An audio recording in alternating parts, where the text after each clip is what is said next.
જ્યારે કોઈ ફ્રેન્ડ કે રિલેટિવ ફોરેન જતા હોય ત્યારે છેક એરપોર્ટના ગેટ સુધી આપણે એમને મૂકવા જઈએ છીએ, તો જીન શાસનના અણગાર જે આપણને ધર્મ પવાડવા આવે છે, ક્યારેક આપણા અનુષ્ઠાનોને સાચવવા ખાતર ઉગ્ર વિહાર કરતા હોય, એ શ્રમણ ચરણી ભગવાનને સુરક્ષિત પહોંચાડવાની જવાબદારી કોની?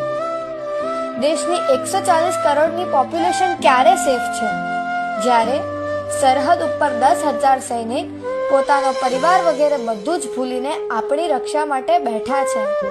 તો આ જીન શાસન એટલે જયવંતું છે કે આવા હજારો શ્રમણ ભગવંતો હાજર છે.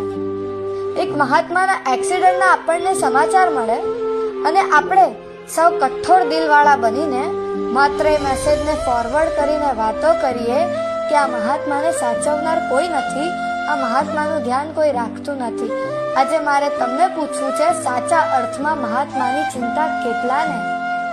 જેના ચરણની ધૂળ હીરા બજારના અતિ કિંમતી હીરાઓને શરમાવાનું કામ કરે છે, એવા જીન શાસનના પ્રાણ, જીન શાસનના ધબકાર, એવા શ્રમણ ભગવાનના એક્સિડન્ટમાં પ્રાણ ચાલ્યા જાય અને આપણે એમને બેઠા રહીએ?